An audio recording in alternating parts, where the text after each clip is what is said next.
of all, I wanted to explain that Cindy and Susan and I joined the Women's Service League of Salvation Army, which is a service extension unit out of Fort Worth. And when we initially started with Salvation Army, I just thought it was another ladies thing to get involved in and that kind of thing. But we went through the training. We decided to take the training to do disaster work. And little did we know that, first of all, Susan and I got called right after we got our badges, completed our training. We got called to go to Hurricane Harvey. And we didn't really know what to expect. The gal that we were with, Linda Dowell, she had been on disaster work before. So she was able to kind of give us a little idea. But it wasn't until we got there and we realized the extent of the damage that went on in Hurricane Harvey. And that's when we really got to see Salvation Army in action. It was amazing. They are an incredible, incredible organization. I have never seen people that are so committed, so organized, and that so love the Lord. And they do, everything they do is unto the Lord. So we worked about 12 to 14 hour days, something like that. We had to drive an hour. We stayed an hour away because there wasn't anywhere to stay that was in Victoria where we were assigned. So we had to drive an hour away to the hotel and then an hour back. So that kind of added to our day. But it was amazing. The first neighborhood that we were located in, was a very poor neighborhood. And it was so hard to see people who had little already to lose what they had. And the conditions that they were living in were very, very bad. I mean, so many trees just destroyed their homes and that type of thing. And we did 2 meals a day. We would go out in our rapid response vehicle and we would serve food twice a day. And the Lord was so gracious for us to have so many miracles happen. We had the opportunity to pray with so many people to bring light and hope in a very, very dark situation. And what turns around is that it actually blessed us more than them. So we had an amazing experience. We enjoyed it. And so that was in 2017. And then in 2018, when the hurricanes Florence hit North Carolina, there weren't many people that could go. And so Linda and I were called by the lead person of the Texas Disaster Group, Alvin. And he called and he asked us to be emotional and spiritual care people. Now, I had never done that. Neither had Linda. So we got kind of a crash course that they gave us as soon as they flew us out to Charlotte, and then we were assigned to New Bern, North Carolina.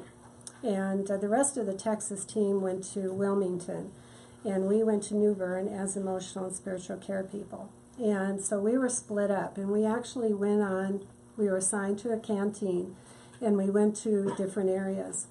And I was really blessed to be in a very, very small community of just super fun, on fire people of God. I mean, the community just amazingly came together. They lifted each other up.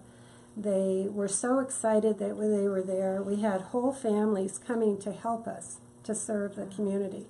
So they made our job much easier. And so I was working with just some tremendous people, and I got the opportunity to really be free to go and minister to people. And it just you just get such a fire in your heart for the work, to be able to do this and to help people. And so then when I got home, I was home for 9 or 10 days, and then Michael hit. And so I got called up again. There was nobody available to go.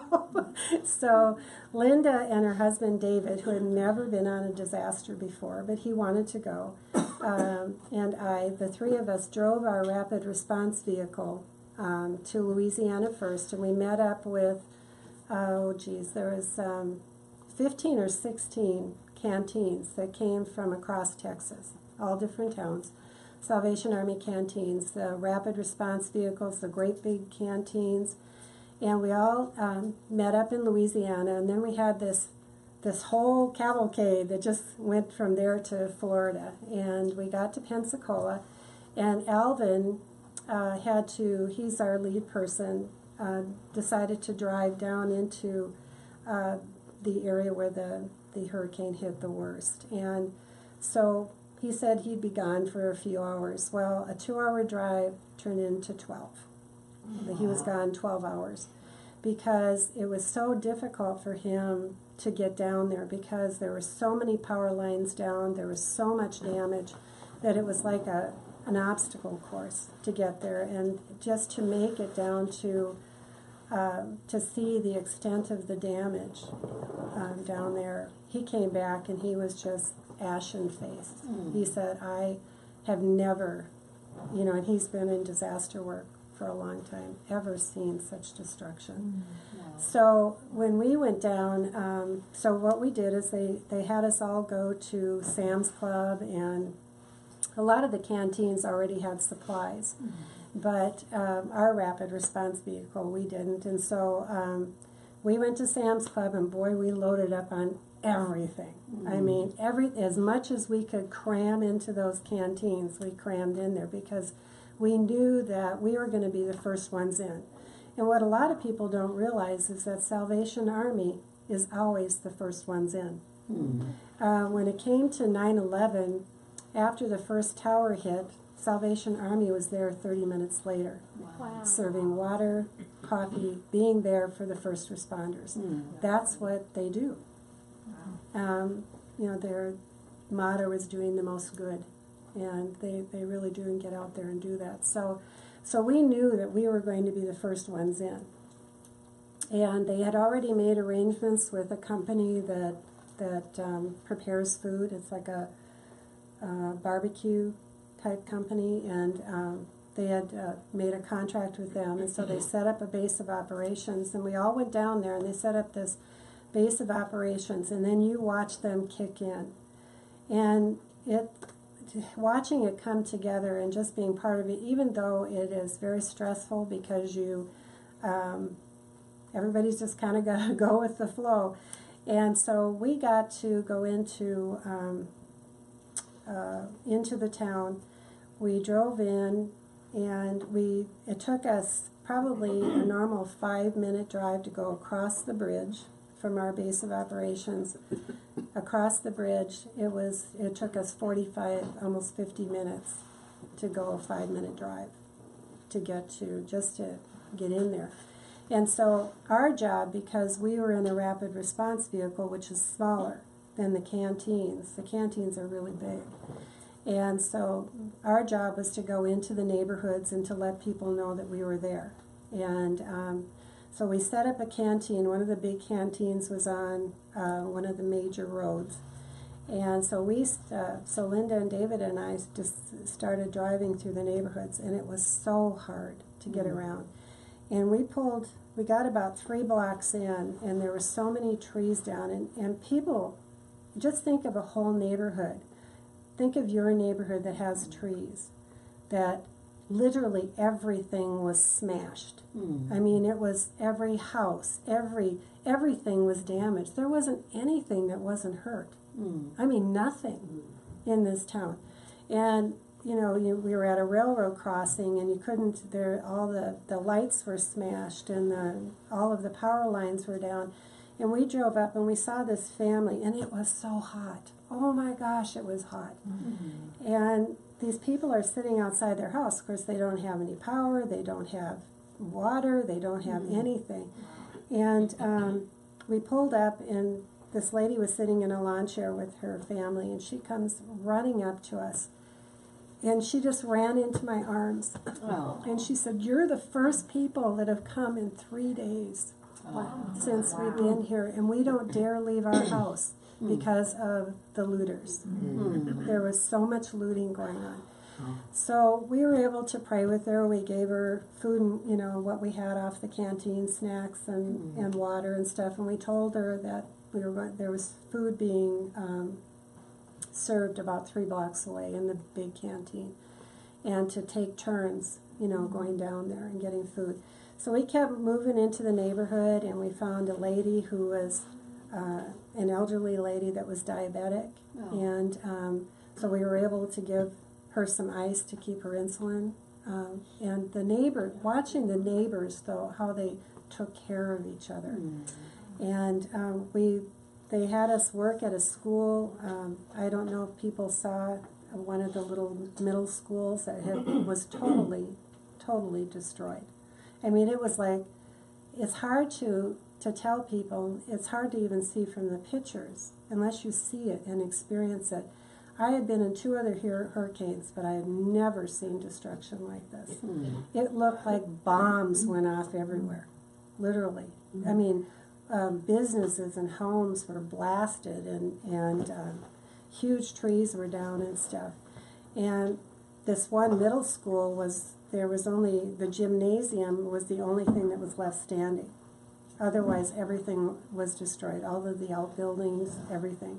The fences that went around it were twisted. I mean, it was just like the sheet metal that would come off of the roofs and stuff was like toilet paper, twisted around things. And we had to be so careful driving because of the down power lines. I mean, it was like moving all over. Well, then they had, one of the most difficult things, of course, is that when you're first people in, they have to try to find a place for you to stay. And because they had planned to put us up in a hotel, but the hotel was destroyed. The one that they were going to put us up in. So then they have to revamp and try to, okay, now what are we going to do with our people? Well, they had a Salvation Army church that they had us go to, but it had no power, no water, no running water, no toilets, nothing. But it was a roof over your head. Okay, so they brought us cots. We had cots. They brought us snacks and bottled water and that type of thing, and we learned how to bathe in a bucket, and and it was so hot. It was, you would not only come back hot and tired from working all day, but we were washing our hair in the sink and trying to do what we could. But that's part of the disaster work. We knew that when you're first wave going in, you're going to run into a lot more difficulty. But fortunately, we brought our little lanterns. We had kind of prepared in advance, because I had learned from the first 2 hurricanes that I needed to bring more supplies along. So then again, the days are really, really long, but they're so rewarding. People were amazing. They moved us from up to a place called Fountain, and we were parked in a dollar store parking lot. And so people knew that we were there, and they would kind of come from all over.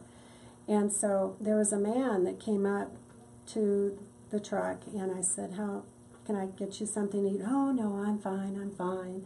And I said, "No, you're not. You're not fine." I said, "Can I pray with you?" I said, "If you won't take a meal, can I at least pray over you?" And he looked at me, and then he just started to bawl. I mean, his whole face he just cried. And he cried for about 5 minutes. And he sobbed. And I said, "Okay." I said, "Now, let's go get you some food. And why don't you take it home with you?" I said, "We're going to be here every day. Come back again." So he left. He came the next day, and he had his countenance was completely different. And he said, "I had to come over and talk to you, not only just to get a meal," he said, "but I wanted to tell you that you saved my life." Wow. Because I was at the end of my rope. He said, "I really felt like I had no hope." And he said, when you prayed over me, I felt something happened. And then all of a sudden, the hope started to build in me that, yes, God can take care of things. He can help me through this. And so there's so many things. I have so many stories, and so many of them are like that. And it was an incredible experience. We were able to get everything all set up and ready for the next wave that came in, and that's when Cindy and Susan came in on the second group. And I know they have wonderful stories too, so I will turn it over to Susan. Cindy, is this pictures? Are you next? Do you have any questions? Oh, yeah, anybody have any questions? I do. You said the school was completely destroyed. Yes. Were children in it? No. No, okay. Praise God for that. No, but they had to move the kids.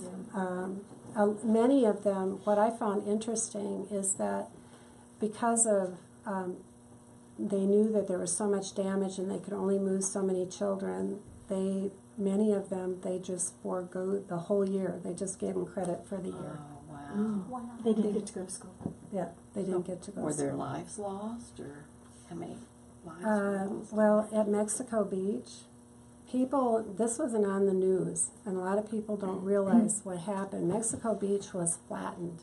I mean, it was a community that literally everything was destroyed. And there was about 230 people, something like that refused to leave. Everybody else left, but the 230 people that were there decided to stay, and most of them lost their lives, but that wasn't really said on the news. When we went there, we sent a canteen down to Mexico Beach right away, and the first responders were down there, and they had cadaver dogs, and they were trying to find people that were trapped, and then, bodies and that type of thing, and they were starving themselves. They had just water and snacks, but they couldn't leave. They can't leave until the last person is accounted for. So when Salvation Army showed up with a canteen, they were absolutely ecstatic because they had food. They had someone that could bring them a hot meal, and just to cry with them and to pray with them, because I can't imagine that kind of work that you're going through and trying to find people. Yeah, there were a lot more people that lost their life in Michael than was what we reported on the news. We knew that for sure. Yeah. And they said it was going to take a minimum of 2 years just to get the infrastructure back in Mexico Beach. Where is Mexico Beach? It's What not town far. is it? About 50 miles from Panama City. It's south of Panama City, Yeah, on the ocean. yeah. Julie? You spoke about the town that had a lot of Christians in it. Was there a big difference in the hope and the outcome of the people you met who were Christians and those who were non-Christians? Huge, huge. The people that are Christians and know the Lord, they have hope, and they know that, their hope is not in the things of this world. The hope is in the Lord. And He strengthened them. In fact, they energized me in such a way. I mean, I met some powerful prayer warriors and women that I still communicate with them because they are just amazing. And it was for me, it was almost like the best deal in the world. I got the best assignment, I thought, because I got to go and see these people every day. And it was a community that was primarily African American, maybe about 10% white.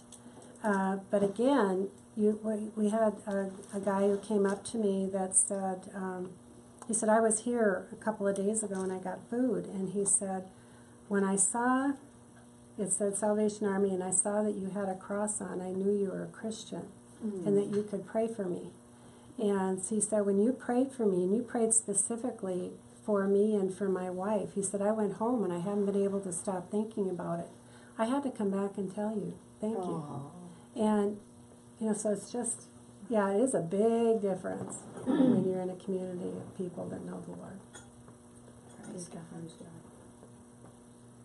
Like Deb said, I got blessed more than anybody. And that's what happens when you go on a mission trip. You get blessed. Wow.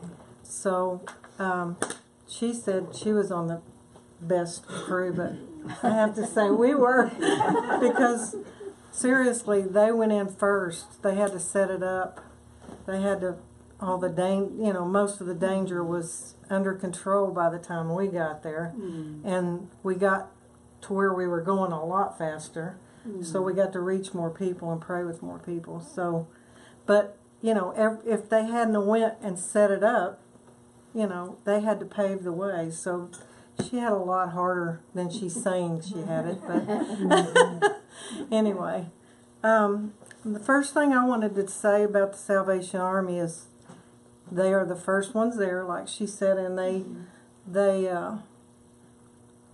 are Christian, and part of their ministry is praying for people. So a lot of the other ministries, unless they are just specifically God ministries, they just feed people. That's what they're there for, to feed them and give them things for their house to put on top of their roofs. And so the Salvation Army to me is the best, because everyone that I know that's in the Salvation Army is a Christian.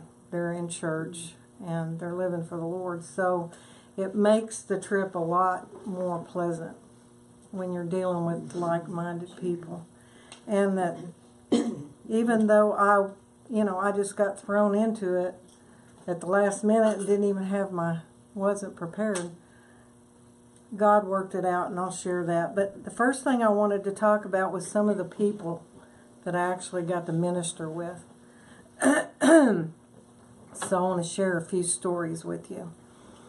The first little boy I remembered when we pulled up and set up the canteen, this little boy named Kevin and his mother walked up. Kevin was about maybe 6 or 7 and very overweight. I mean, he was obese, but he was just so cute. And he had a turkey leg in his hand. And we were very blessed that we were on the end of the street. That's another thing. By the time we got there, the looting and stuff was down to a lull, and they had the Army, not the active, what is the reserves? They were out and about everywhere, and we had one of the trucks with the men in it parked right across the street from us. And FEMA was like down the street from us, and then the churches were set up. So we had a whole block, and it was in a bad area, but it was all set up to minister so that people could get clothing and whatever they needed. So we had a lot of traffic coming through here. And so we weren't, I didn't feel like something was going to happen to me. I mean, I was totally okay. But this little boy had gotten this turkey leg from down the street. There was a church that had set up, and they were feeding too. So he walks up with his mother, and he's just eating it really fast, and like he's starving, and he's got barbecue on it, and it's all over his face.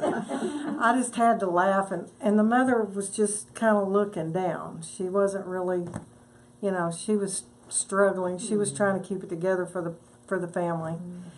And so I grabbed some napkins and gave them to her, and she was wiping his face off, and I looked at her and I said, this was like one of the first people that I walked up to ask if I could pray for him. And I asked her, I said, can I pray for you? And she said, I'm all right. And I thought, no, you're not. But I just looked at her, and the Lord told me, He dropped it in my spirit. He said, pray for the little boy first, and then the mother will open up. So I looked at Kevin and I said, Kevin, do you need any prayer? He goes, yes, would you please pray for my brother? He's being mean to me. So I said, sure, we can pray for your little brother.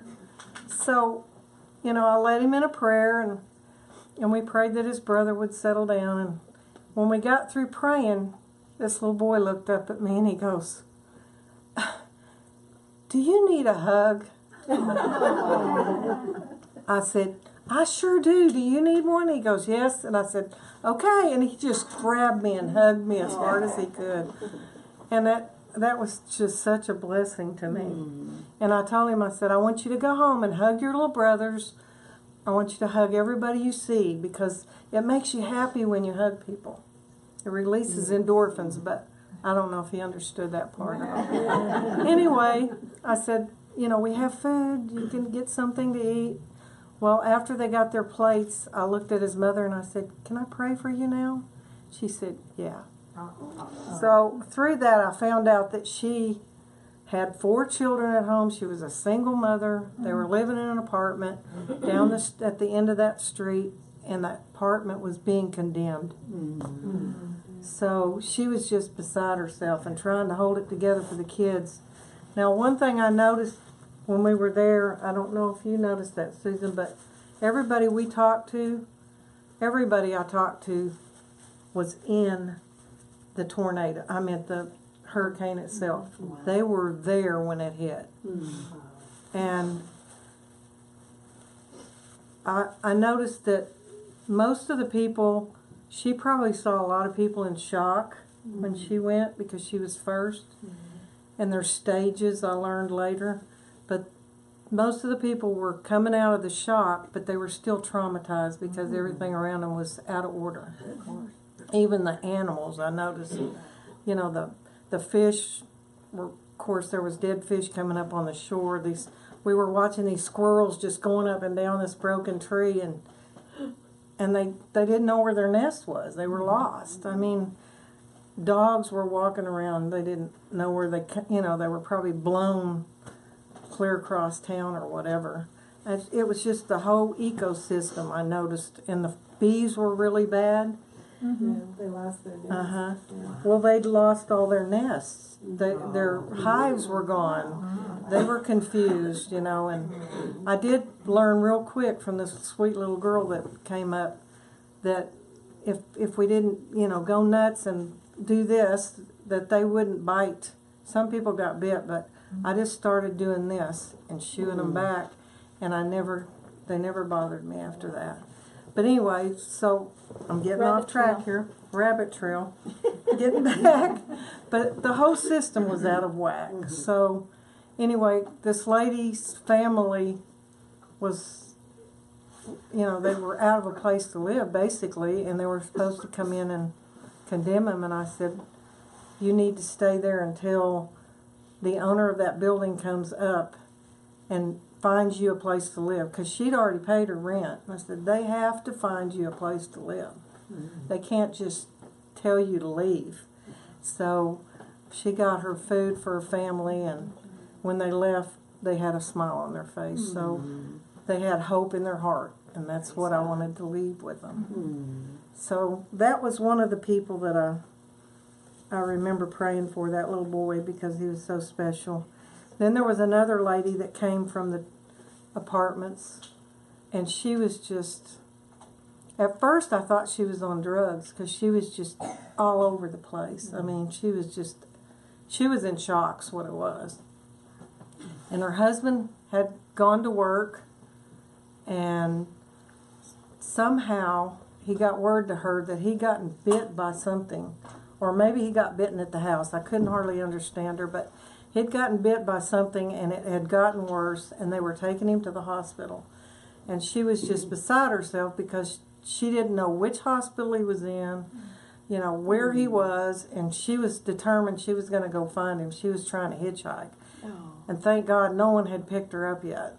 So, we were able to give her some food, and she settled down, and I talked to her, and I convinced her to go back to her apartment and wait for her husband to come to her, not go hitchhiking, because you don't know where all these places, and there's vagrant people everywhere. And anyway, so she calmed down before she left, and I prayed with her, and she went back to her house.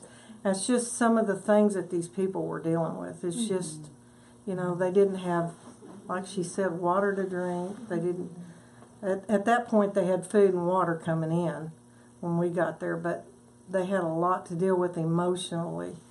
You know, everything was upside down, and basically nothing was open. Much when we first got there, nothing was open. Now, before I left, there was a few gas stations and the Cracker Barrel. We got to go to the Cracker Barrel. So I think they had 8 things on their menu, but we got to go there. So anyway, we prayed with them and hopefully gave them, I know we gave them hope. But after our group was there for 3 or 4 days, there was this young girl that came up to our canteen and she asked if she could help. Well, we were glad to have her. I just said sure, you know. Everybody said sure, put the gloves on.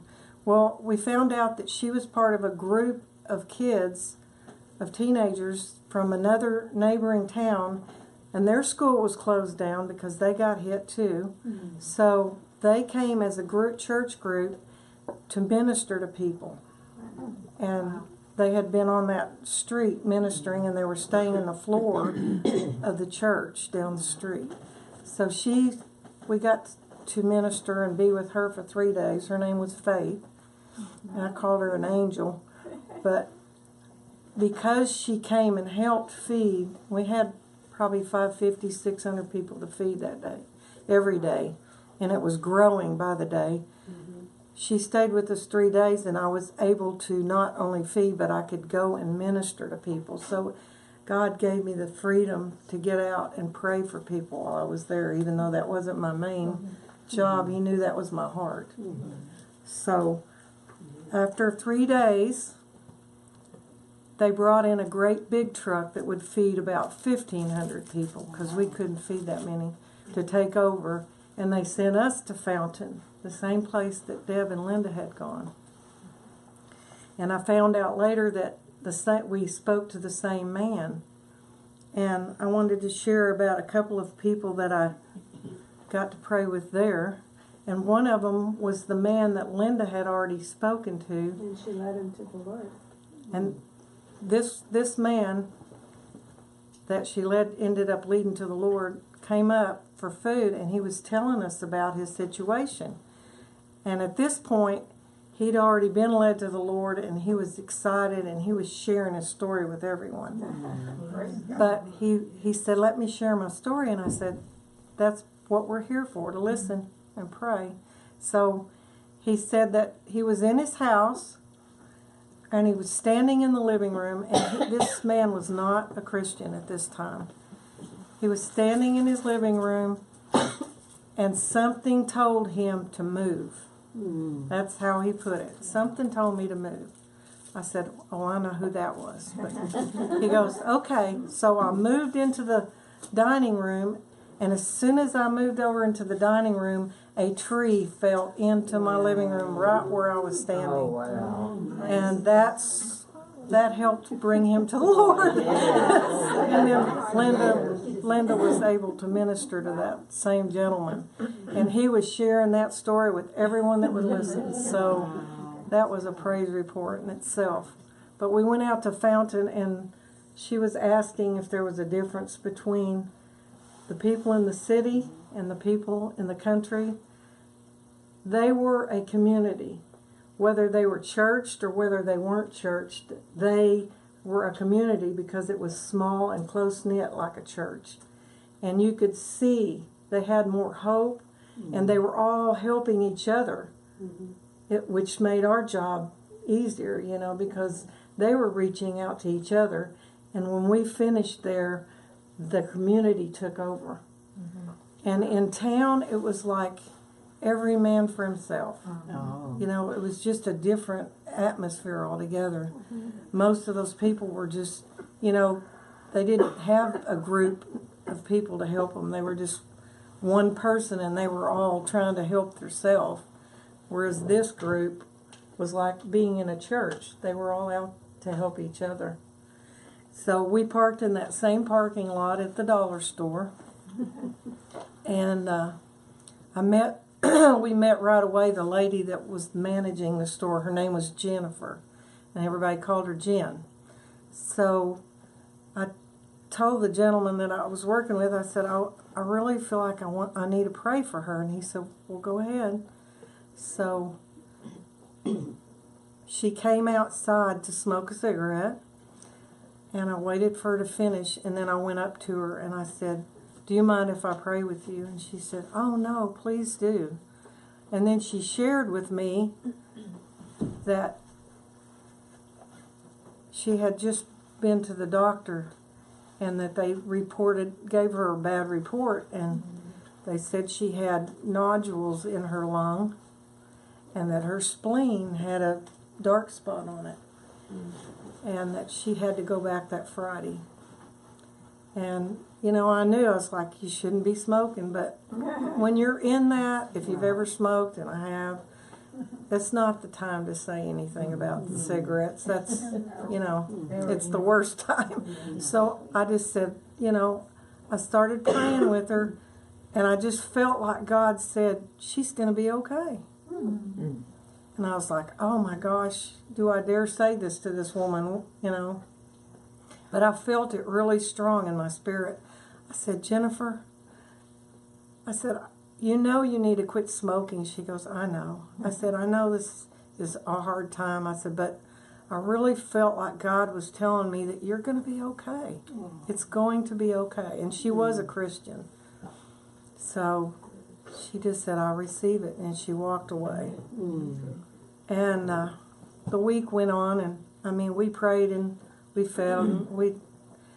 The man I was with was really good. I was blessed with this team because he had been before many times, and he was a Salvation Army person. He was a Salvationist. That means he belonged to the Salvation Army. He attended. Yeah, he attended their church. He wasn't an officer because he was retired Navy, and he couldn't, you know, get paid, so he didn't join, but he volunteered and he went to their church. And he knew a lot of information, so he graciously taught me a lot in a little bit of time. And every day he would tell me, we need to sit down and just talk about what happened today, or we would go inside the store and just walk around and kind of let everything out, so that at the end of the week, 2 weeks, we weren't just weighed down. You know, we released it every day, and that was a really smart thing he did to help me. But at the end of this week, I was going to share, Jennifer came back outside and came to the truck to get meals for her people, and she had on a pair of sunglasses. And I thought, that's strange. She never comes around with sunglasses on.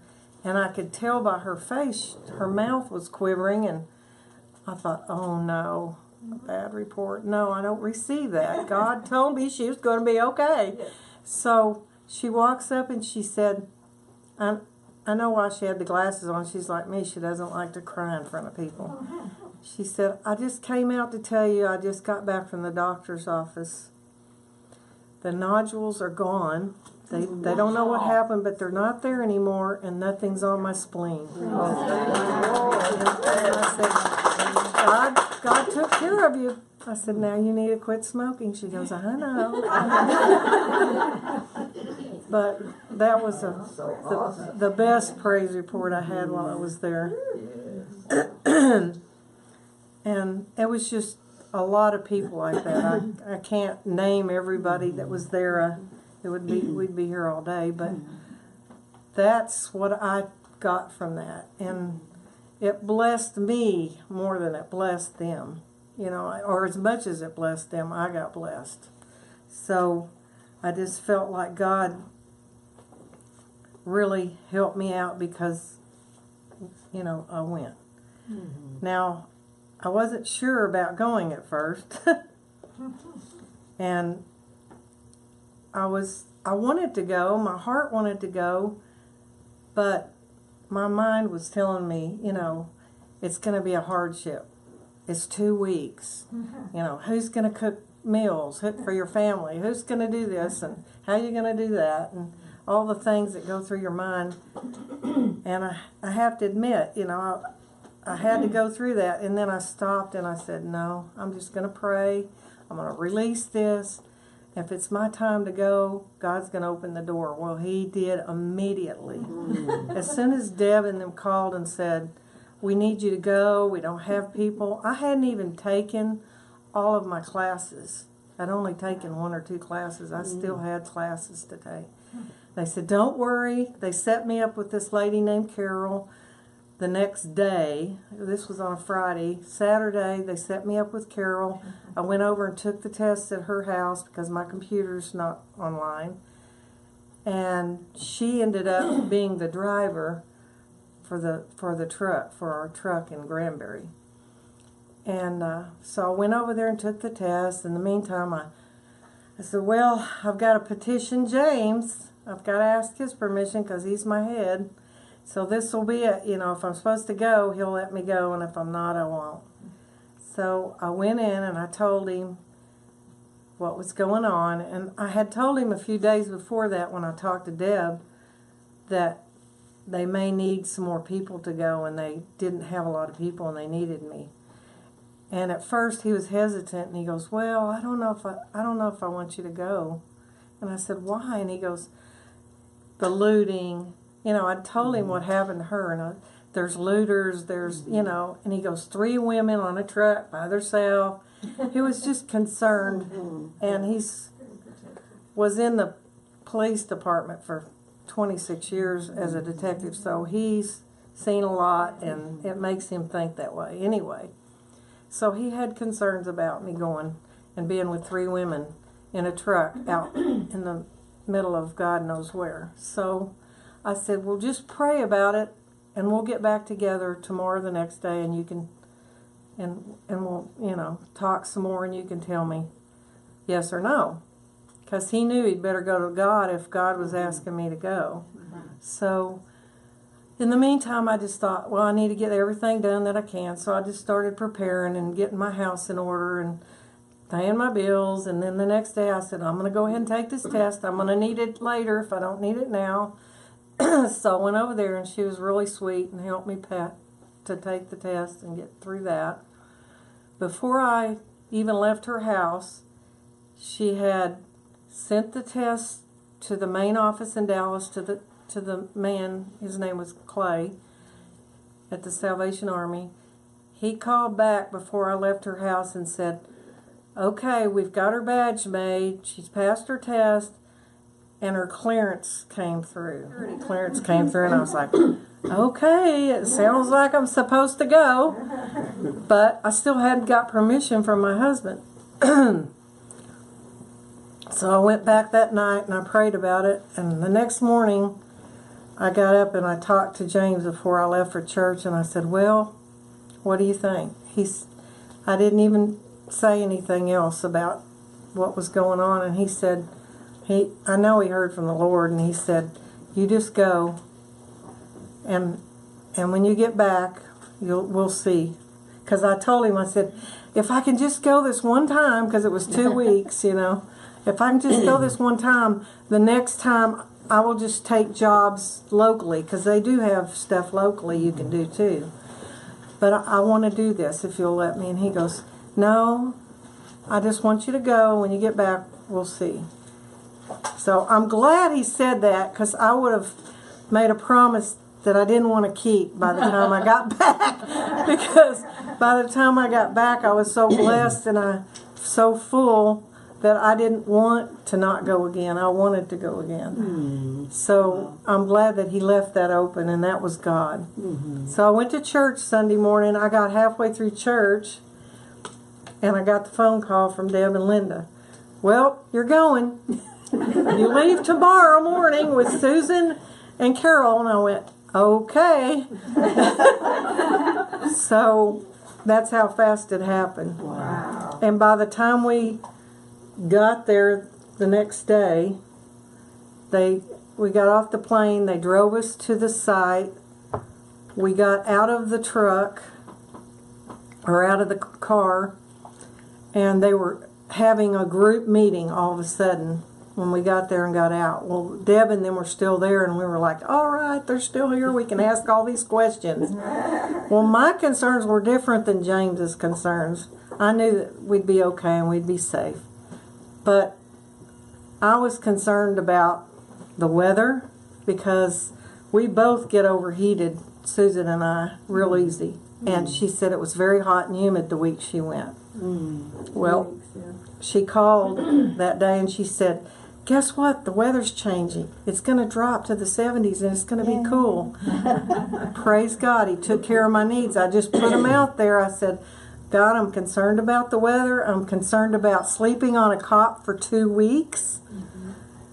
And Deb said, get your Mattress. air mattresses. You can put them on top of your cot. And I was like, oh, another answered prayer, because we were flying and they were paying for the weight, so we could bring as much as we needed. So I was like, oh, thank you, Jesus. So it was like every concern and I was concerned about the meals for my family, because I do the meals. My granddaughter, I told her, I said, I want to go, but I said, I don't know how, I can't prepare enough meals for, I can prepare James a few meals for the week, but not for 2 weeks. She said, make out a grocery list. I said, you pick out what you want to cook, and I'll go to the grocery store, and she cooked the meals for me. Her first time in the kitchen. So that was a God thing. He wanted her to step up to the plate, so he used that situation to get her up and running too. So that was a blessing. And then when we got there, Linda, the lady that was over the thing, came up to me and she was talking to everybody, and she looked at me and she said, because I was the newbie, she said, the best advice I can give you right now is to be flexible. I said, okay. Well, that was a God word, because we got in the group. They started assigning, and immediately I was pulled away from the group. And they were in a group, and I was put over here with the group. And at first I panicked, I was like, oh my gosh, I'm leaving my friends. And then she said, it's going to be okay. It's a good thing. I said, yeah, I'm going to be okay. I'm going to be flexible. Well, as it turned out, I got in the truck with 2 guys. I said, oh, this is my husband. He prayed for this. He didn't want me to go with 3 women out by myself, so I got 2 men in this truck. One of them was a retired teacher, and the other one a principal, and the other one was the retired Navy guy that was a Salvationist. But God knew what he was doing, because I learned so much from those people. And just had such an experience, and they wanted to feed people. That was their main goal. And Deb stuck her head in the window and she goes, she's a prayer warrior. And they said, oh good, okay, you're the spiritual caregiver. And I was like, thank you, Lord, because that was my wish when I went. Let me do some praying. I know I have to feed people, but please let me pray. And I prayed more than I fed. So it was a blessing, and I'll go back. I'll go wherever God leads me from now on with no questions asked. My situation is a little different from theirs. I don't know, whenever Katrina happened, 12 years ago, I had gone with my husband to work the Katrina. And the Lord knows, in my personality, or my experience, I have a really hard time setting under a real mean, cantankerous, bully, authority figure. The Lord knew that about me, and so of course when we go there, there's this little banny rooster that's over our group, and he was ornery all week long, ornery. And I was behaving myself. Well, the last day, it was cold, it was rainy, we had run out of propane. Stephen had to go get propane, and there was only 3 of us left in our group, and I said, okay, let's take a vote. How many say we go through Kentucky Fried Chicken? All 3 of us. Okay, good. So we went to Kentucky Fried Chicken. He was mad because he wanted us to cook in the compound. And I went and got permission that we could set up in the church because it's raining and it's cold. And he said, no, you're not sitting in that church. And I said, yeah, they let us. I was so excited. No. Well, long story short, he was an ex-Marine, and I told him, I said, you touch that table, I will set on you. And I'm coming after him, and my husband's grabbing me, pulling me back. Well, the next day, of course, I repented, and I asked God to give me a second chance, give me a second chance. Well, we moved to Granbury, and I had I'm part of women's Bible studies, I'm part of women's fellowships, I'm just part of a lot of things, but nothing seemed like it was real, beneficial, servant type of things, yeah. So, a friend of mine, we went to a card game, oops, and one of the ladies said, we're starting up Salvation Army again next September, would you like to join us? And I thought, wow, okay, so I gave her my name. And I said in my heart, I said, if she calls me next September, this is May, she calls me next September, Lord, I'll know it's you. So, because everybody takes your number and they lose it. Right. Come August, I get this phone call. Susan, would you like to join Salvation Army? And I said, yeah. So this was my second chance. This was going to be my second chance. God was going to. So Deb and she joined me the second year. And right away we went to Katrina. Now, part of it, we had to take tests. Harvey. We had to take tests. Now, I've been out of school for, 100 years. And so I'm having to take these tests on computers. And it was really grueling. I'm just like, Jesus' name. And the weather would kick up and there'd go my computer. No, God, they're timed. And I passed. I never go on Facebook to say, I went on Facebook and said, I passed. I got my badge. Woo! So anywho, we went to Harvey together and saw young mom, again, bad choices, lose her job. And we prayed for her and we just said, God's going to give you favor. And we go back to the end of the week, and she's all ecstatic, totally different girl. He gave me another chance, and I got my job back. And we're just one thing after another, the Lord blessed. There was a huge semi-truck pulls into the, it was the funniest thing. He just does a U-turn, comes into the parking lot, and he gets down. And Deb goes over to pray for him. She really felt. And she brought him food, and he started crying, and he said, I am so jacked up on drugs, he said, that I probably would have killed myself. He said, I really needed prayer. And so just things like that, God bringing in another semi full of food and such, and nobody would take their stuff, if you could believe it. And I directed them to our warehouse, just one after another. But one of the head people had told me, stop praying for people, Susan, you're holding up the line. Oh, that was heartbreaking. Holding up the line. No, the line was so long. I'm just praying as we're going down the line. And immediately it just came into me, and I'm like, what? Nope. This is my second chance. This is my second chance. I didn't pray. I didn't pray for anybody after that. I wasn't happy about it. I don't think I was a good soldier, but I was obedient. Okay, thanks God. And then the next year, we got our FEMA. That was good. That was grueling. Those were hard. That was grueling. We took those tests. Tests I've ever taken. Ever. Oh, my gosh. goodness. And we passed those. That enables us to go to work with the federal government. So be impressed. We are. Wow. But, yeah. And one thing I do want to say, we are not here soliciting for the Salvation Army. The Salvation Army gets to stand on its own. And the thing that I was totally impressed with was every trip we've gone on, they've paid our way, they paid our hotel. Now, we elected to feed ourselves because the cost was just like, oh my God, this is awful. These people are paying for everything. Every food on that truck, all the gas, everything the Salvation Army pays for. I don't know if you realize that. That, to me, is amazing. They don't ask for donations from people. People would come up and give us money. And we were so excited. We were like, ka-ching, yes. We were money makers. We were the money makers. And they told us, this one group of women said, oh, you're not supposed to take money. This is all charitable. And we're like, well, how do you turn away somebody's $100 check when he wants to give? He saw us out there all week long, feeding people. I'm not kidding. 1,500 to 1,600 people a day that we would feed. So I was just totally impressed with the way that they handle things. the way that they're honorable. We do not proselyte. I know somebody was a little upset about that. And I said, that's not our job. Our job is to feed and care and pray. Mm-hmm. And if they want to give their hearts to God, all right, that's exciting too. Mm-hmm. But I'm just overwhelmed, really overwhelmed with the duties of the Salvation Army and their generosity and how they care for people.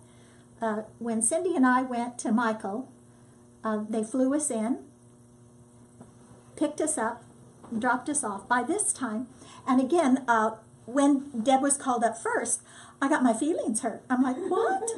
What? How come she gets to go and I don't? I was just really crushed. Well, I've shared the testimony. The Lord spoke to me and said, because we had a closing, a loan closing, and I would have gone, Stephen would have let me, because we were totally forgetting that loan was going to come due. We'd have lost $80,000 had I gone on that trip, because I wouldn't have been back in time to sign the loan. Plus, you know, Deb and her hardship, she looks adorable in hats. She looks cute in hats. You know, we didn't have curling irons, you know, barely get to shampoo. She looks adorable. I look doofus with hats, you know. And so I'm just, oh God, in Jesus' name. Well, they got us there. We were in a big FEMA camp. I mean, what was it? 2,000-3,000 people were there. In tents, yeah. In tents, big old circus tents. It was FEMA, it was the police, it was the Army, the military. It was Red Cross. Wow. Oh, we won't speak of them, but There was a bunch. yeah. So anyway, they got us in there. What was crazier than crazy was here. She was talking about the heat. It was hot and hot. We froze to death. We literally froze. We were in sleeping bags, coats, the whole 9 yards, freezing. It was just the funniest thing. And then, of course, you would have to trek across. And I have to admit, I'm a little vain. You know, I don't want people to see me without makeup. And yeah. But here you are, trekking across, God knows how long to get over there to go to the bathroom, and then there are porta potties. Oh, Jesus. Then you have to go into the showers, you know, and there's no doors. You know. And you come back, and you blow dry your hair. There's no curling irons. And, of course, I wore my hats. You probably saw the picture of us in hats, you know. The food was outstanding, but it was full of cheese. Absolutely full of cheese. I think that's probably what caused my sickness. They had cheese in the potatoes, cheese in the eggs, cheese in the protein, in the grits, cheese and everything. Well, at least you got me. That's true. That's true. We did get blessed with that. But my case, of course, I was separated from Cindy, and I again was told Except at night. Except at night, yeah, we got to come back. But during the day, as we're working, I'm on a truck with a lady who is not spirit-filled, and she is Strong-willed. believes everybody's going to be saved. And so then I'm like, keep your mouth shut, keep your mouth shut, keep your mouth shut. You know, we're here to work, we're here to bless. And we did. We fed people, and again, most of them were coming, going, we haven't had food in days. And we haven't had water in days. Thank you, thank you, thank you. Wow. And we had pork every day. Pork every day. Yeah. And so we knew when it was time for us to go home, when they came by going, what do you have to eat today? So I was like, all right, they're getting full. They're sick of pulled pork. But there were people that had come from other states to work. They had no work. Alabama, Georgia, people there had no work. They were coming. And this one man was really sad about the fact that his father was dying and he couldn't go back to be with him. And so we prayed over him and asked, you know, God extend his days so that his son could go back and be with his dad. They were just real heartbreaking stories like they all shared with you. Nothing. This one woman, she was so sweet. She just said, I prayed, do we need a question? I think the battery ran out. Oh, good. Thank you, Jesus. Maybe Say what I not. want Keep to. going. Yeah. Yeah, a lady had just put in her yard, and she was so stoked and so excited, and Michael came through and messed it all up for her. It was kind of, I mean, just stories after stories, and I just remodeled my house, and a tree came through. And we drove down the one street where we were staying, and of course I scared the lady to death as we were driving. I went, Lord, Jesus, it would just out of me. You just couldn't believe it. It was just one house after another. Just trees. And it has convinced me, do not build your house in a forest. So help me God, there'll be a wind come through and they're going free. Don't build in a forest. I mean, this was awful. But the other thing that just brought me up short was the fact that there were no banks. No banks were open. Hardly any gas stations were open, and if they were, it only took cash. Well, think about it. Most of us do not live on cash. Most of us live on credit cards or debit cards. Well, they can't take your debit or your credit because the electricity was out. You couldn't go to the bank to get cash because the banks were all closed. It was all the restaurants were out. You need to keep cash in your house. It was just amazing. It was amazing how, when you think about it, a war-torn country, there are some people in Bosnia and Romania, people like that, who live like that all the time. Yeah. I mean, we are so blessed. It's beyond how blessed we are. The dollar store, they would use flashlights and take people through the store so they could find stuff. Wow. And they had a generator that kept their cash register going, so they were able to pay for it. Wow. But you couldn't see anything in the store Oh. without the lantern or whatever. Oh, my. Yeah. They would take one person at a time. So it's pretty amazing when you think about it, how much we rely on just everyday things. Like, and if you live where your pump is generated by electricity, then that means you have no water, you have no flushing, you have nothing. I mean, I think we were pretty blessed. We got to take showers, and even though for some odd reason this thing is off, right? For sure. No, it's going. Oh, it is. I pushed something and it kept Oh. going. He can edit it out. You want me to? Yeah, he'll Okay. edit it. Well, for some reason I had to go. He can edit it. He'll edit it, yeah. I'm getting up 4 or 5 times in the night, and that meant you had to walk from here to probably the parking lot to get to the porta potties. Oh, it was awful, and I'm holding it running. Jesus. I know. So the end of the week, they finally brought them up closer to us, but it was a harder. This was a harder assignment. When we went to Harvey, we were in a hotel. We had to drive an hour and a half to get there, an hour to get there. And we got in the hotel and promptly fell asleep. Never in my life have I fallen asleep at 8 o'clock. Where's Lois? But no, it was hard. But again, like they both have said, the ministry and being a part of something that's bigger than you, that you get to help out and see people's needs getting met, and people coming by and so excited. Thank you for being here. Thank you. And you almost feel guilty. I did. I don't know about them. I felt guilty taking the thanks because it wasn't us. It was the Salvation Army setting this all up that we got to be and take a part of. And be blessed to be part of an organization that is honorable and has integrity, and they don't cheat the people. They don't ask the people for money. That was great. There's other organizations that take money and cheat people, and yes. Well, how do you just go? How do you donate money to the Red Cross? No, not the Red Cross. Not the Red Cross patches. Salvation Army. Repeat after me. Salvation Army. Brain fart. Christmas. What do you do? Christmas time we do the bell. But You can go online On their site. and do on their site. If you donate to the Granbury cause, all of the money stays in Granbury. I don't know if you know that. Wow. And they provide Hood County, Hood County. They provide Emergency. emergency assistance. They provide, now we're starting to go into the GAP program, which is going to be really exciting. Lois and Teresa are part of that. And again, we're not, soliciting, but it's the GAP program, and I don't know if you know this. I didn't know this. Children that are in the foster care system, when they turn 18, they're out. Out of the system. We've witnessed that. They're out of the system. People, that means they have no house. They have no monies. They have nothing. They're out in the streets. Statistics of foster children is within a couple of years they're either pregnant or in prison. That's the truth. And that pregnant mom is now single with a child who's probably going to go into foster care. It's sad. So what we're trying to implement, other organizations have tried it.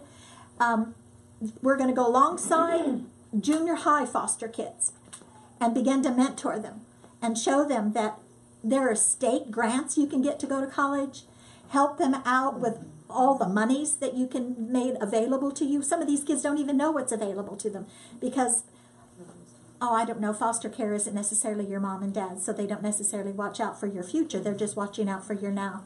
And then when they get to be fostering out, then they help them. They help them do college, go to college, help them with a car. They speak to them at least once a month.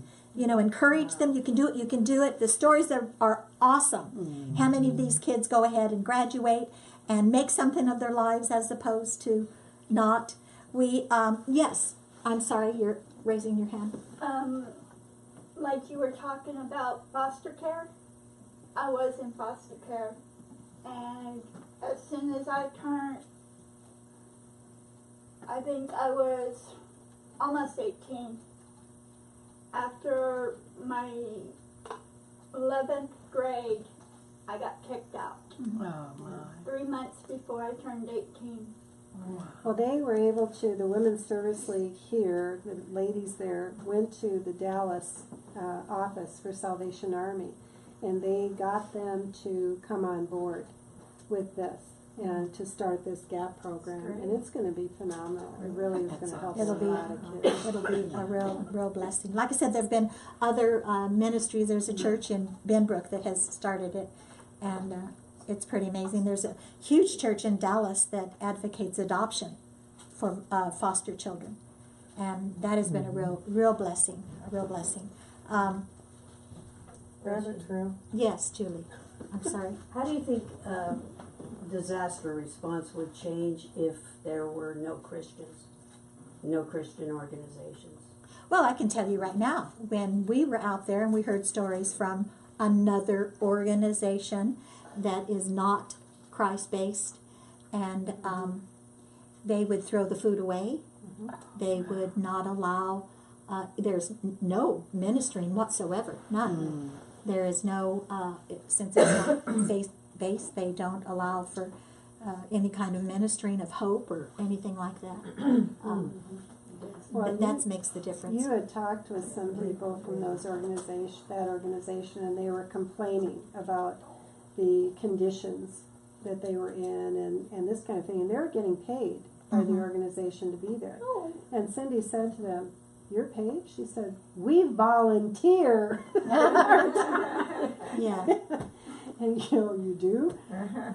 But yeah, it's totally different. The faith-based organizations like Samaritan's Purse was there, and so many people from Operation Blessing. all different churches in there.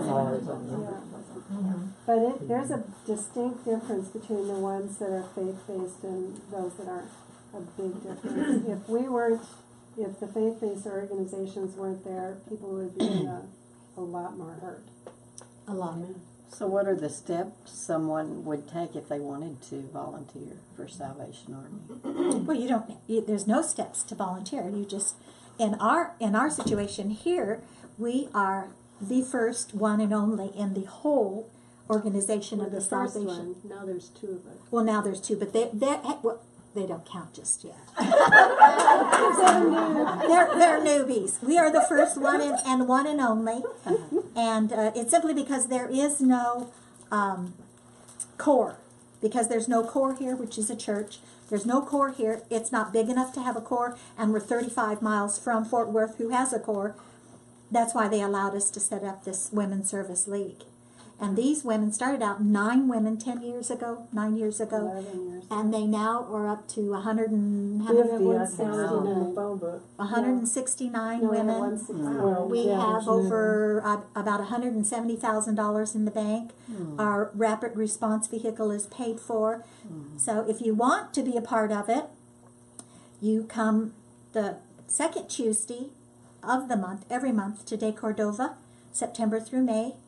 And while you're there, of course, they will ask you very sweetly and very gently, do you want to be a part of something? And then if you want to be on the rapid response vehicle, then you have to take the test. And they're basically organizational hierarchies, safety, food service, all of that kind of stuff. To be on the truck. To do disaster. To do disaster. But if you want But to, actually, every one of those has a class, a course. Even the Gap, they all have courses you take. They have but courses, if you want but if to, you can do it be able online. once a month, those of us that took the FEMA classes and are trained to drive the truck or to be on the truck, then we do rotation. You know, like you'll cover a week, like Eduardo and I will do a week, where if there's like a major fire or a chemical thing or something where the first responders are called out, then they call us and we follow them and we provide the coffee, food, snacks, drinks, whatever for the first responders. And so they really appreciate us being there. But in order to do that, you have to take these 4 FEMA classes. The FEMA classes. Which are very hard. Like I said, they're one of the hardest tests I've ever taken in my life. But And we flunked test Or 1 several. twice. We flunked it 2 times. How many times can you Cut take that, it? Alan. You're allowed to You take can it take 3. it. You can take it 3 or 4 times. Anyway, they're going off on another trail, so. But anyway, That's good. That's good. that's how you get involved, and basically that's what I wanted to do. I wanted to be involved in the disaster relief. I mean, I am on the board now, and Deb is on the board, and now Cindy's going to be on the board next month. Yay. Next year. We, and have particular jobs, which is so ironic. When Deb was first sent to do the care, the soul care, and I was sitting at home and I was doubting myself, and I was having Shannon pray for me, and like, well, maybe my prayers aren't very good. Maybe there's something wrong with my prayers, and then I stopped praying. I even stopped praying for people, and then the Lord told me why, and I said, okay, I can accept that, but it was still a tough one. And so then Deb told me, and I was correspondent secretary, and then so she tells me, she said, okay, they have a position open, they asked you to be the chaplain. Oh, So I Next said, year, yeah, she's okay, God, I get to pray. But anywho, the disaster, Cindy says I'm off on a rabbit trail, but the disaster portion of it is ministering food and prayer and just helping people in times of disaster. One of the last things, and I'll hush, we went to the restaurant. We went to an actual restaurant down into Panama Beach, Panama City Beach, yeah. Everything was closed, but this one Cajun place. And Cindy said, I can't eat it, seafood. And we said, Cindy, there's nothing left. This is it, babe.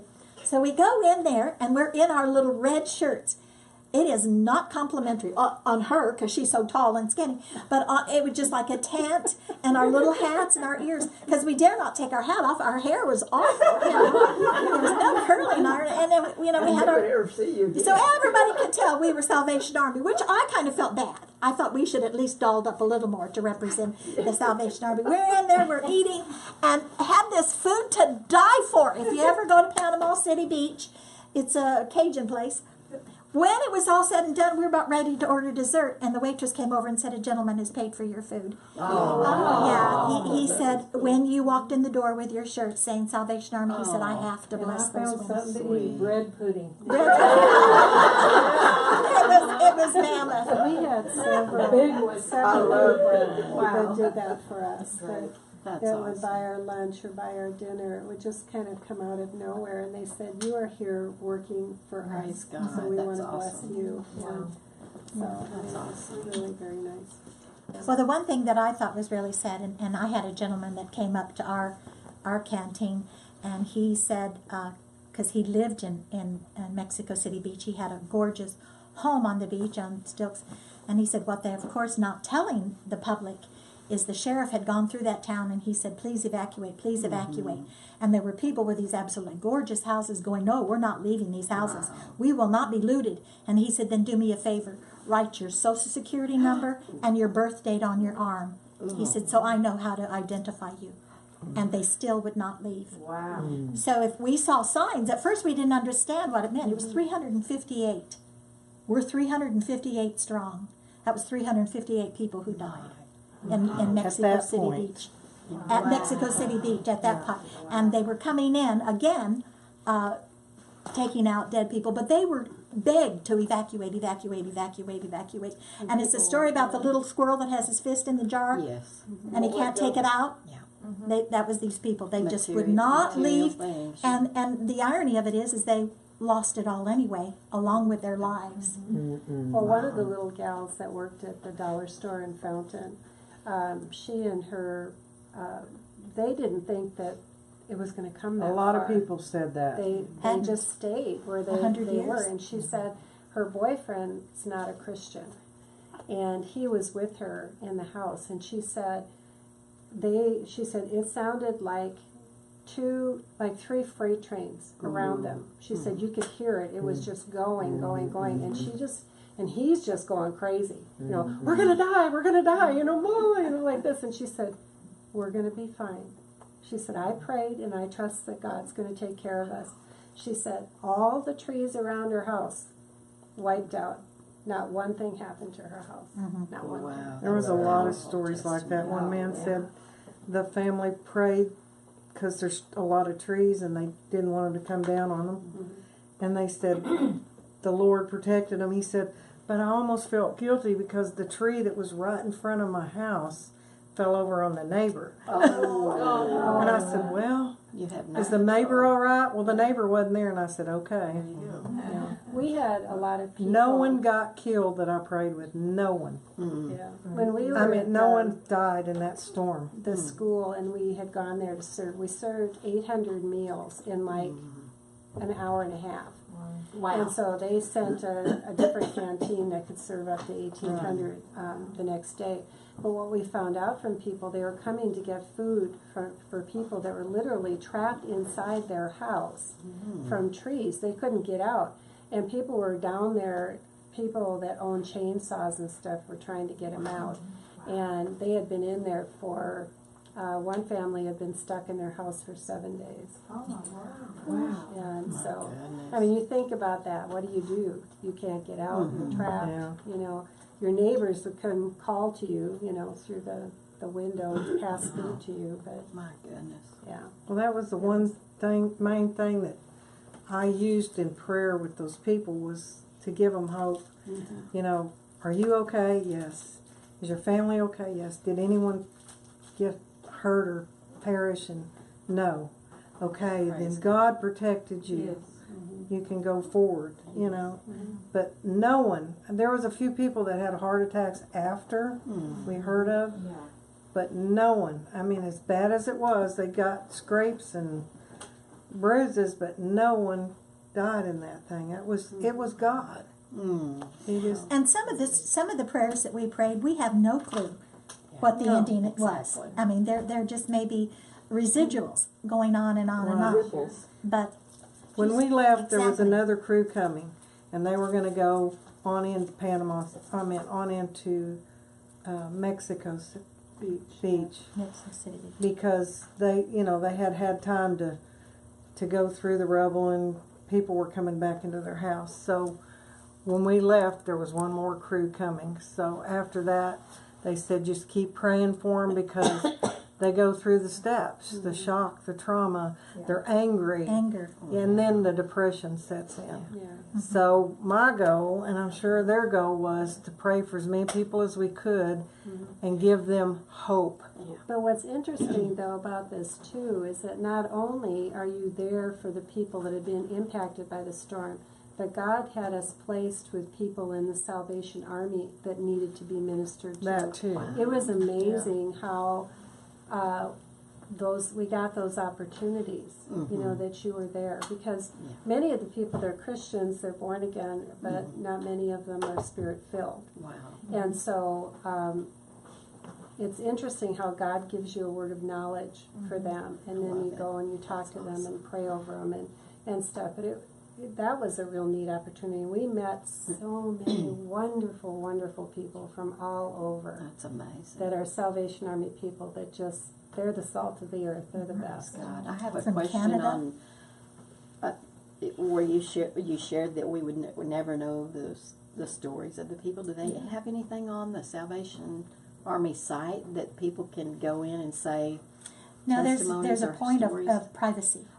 There's a point of privacy. In fact, Right, but in they could- taking pictures, well, they would be able to say, how the community's doing, but I don't think individually. In fact, we would have to ask Well, they if we're have to taking sign a pictures. release. Yeah, You if had to we're have taking permission. pictures, Yeah. could we take pictures with you? Because it is a point of privacy. But I mean, the people there, could they go, is there a place on Salvation Army site where they can go and say, Salvation Army, the Well, people they're- did they this could go or into that, the or help Facebook. them? Oh, testimonials? Oh, I'm Testimonials, I'm sure they, That yeah. would be awesome. I'm to sure go they would. Look at those. They have Yeah, what they they had call so many. public information specialists. They're the ones that deal with like the news people. The day-to-day.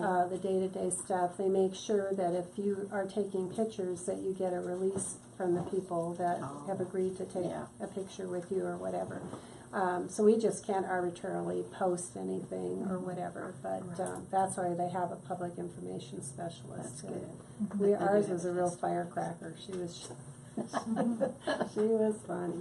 Well, thank y'all. This was wonderful. Welcome, welcome, You wanna welcome. Say anything in the end? I have one thing for Cindy. Cindy said that she went there to feed people, but they moved you into praying, and the men were doing the feeding, but you fed them in a different way. You Well, I fed had them to help souls. feed, but I got to mainly. Well, And now mainly- we're going to go back and all take classes. See, they have rules. That was God that did that, because usually they don't let you do that if you don't go through the spiritual, what is it, care? Emotional and spiritual. Emotional and care. spiritual They care. have classes for that. But So you we're going to still go were in feeding May and all people in get a the different way. classes. But So you we'll know, be it legal. was funny. We hadn't, Linda and I hadn't had the emotional and spiritual care part of it either. And when Alvin called and said that he wanted us to come as emotional and spiritual care people to North Carolina, we said, yeah. And we looked at each other, well, I haven't done that yet. So they handed us a handbook when we got there. And, but, Cliff notes. yeah, Cliff Notes, that was about it. Well, I hadn't even gotten my food service when I went. Wow. I've you been know- I've been in the restaurant business all my life, so I guess I'm The okay. amazing thing, though, is that our major, that was the one that was our operational command that we had in North Carolina, he came up to Linda and I and he said, I'm not telling you this, I've been to 26 disasters. And he said, I'm not just saying this to make you feel good or anything. He said, I have to tell the two of you, I have never worked with emotional and spiritual care people quite like you. That you are, he What said, a you've done an compliment. outstanding job. Yeah. And, you know, Well, here we Linda's went in thinking spirit-filled we as don't well. know nothing. Yeah. Linda Dowell. Yeah. She's spirit filled too. Great. Yes. That's Barb. just what I would like to say too, is that I'm so touched by God using each one of you so mightily. It's just so, I'm speaking for myself here. I take my life so for granted.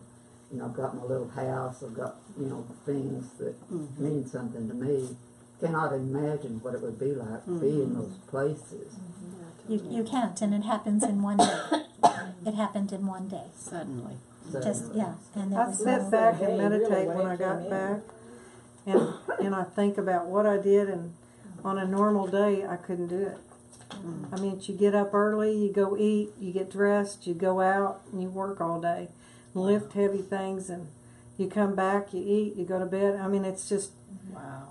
it is, And it at is home, grace. I get tired from day to day, but it's a supernatural thing Thank you, so. because you're doing, Energy, yeah. you're working for the Lord, and it's supernaturally strength. gives you the strength and the energy, and you just feel His presence the whole time you're there, and that's the blessing. Yes, that's so It's like you're just, awesome. you feel Him all the time. I mean, you do at home too, but it's in and out. You know what I'm saying? Yeah, but you're not lifting huge things of water, and you're not lifting huge things of food. Yeah. And Well, I had 2 men. I didn't have to do that. Any more questions before we we close? had Anybody have any questions before we close? three women. No? Where are we going to go eat? Well, thank y'all. Thank y'all. We appreciate it. Thank you for letting us share. We needed to share. Wow, thank you. Yeah,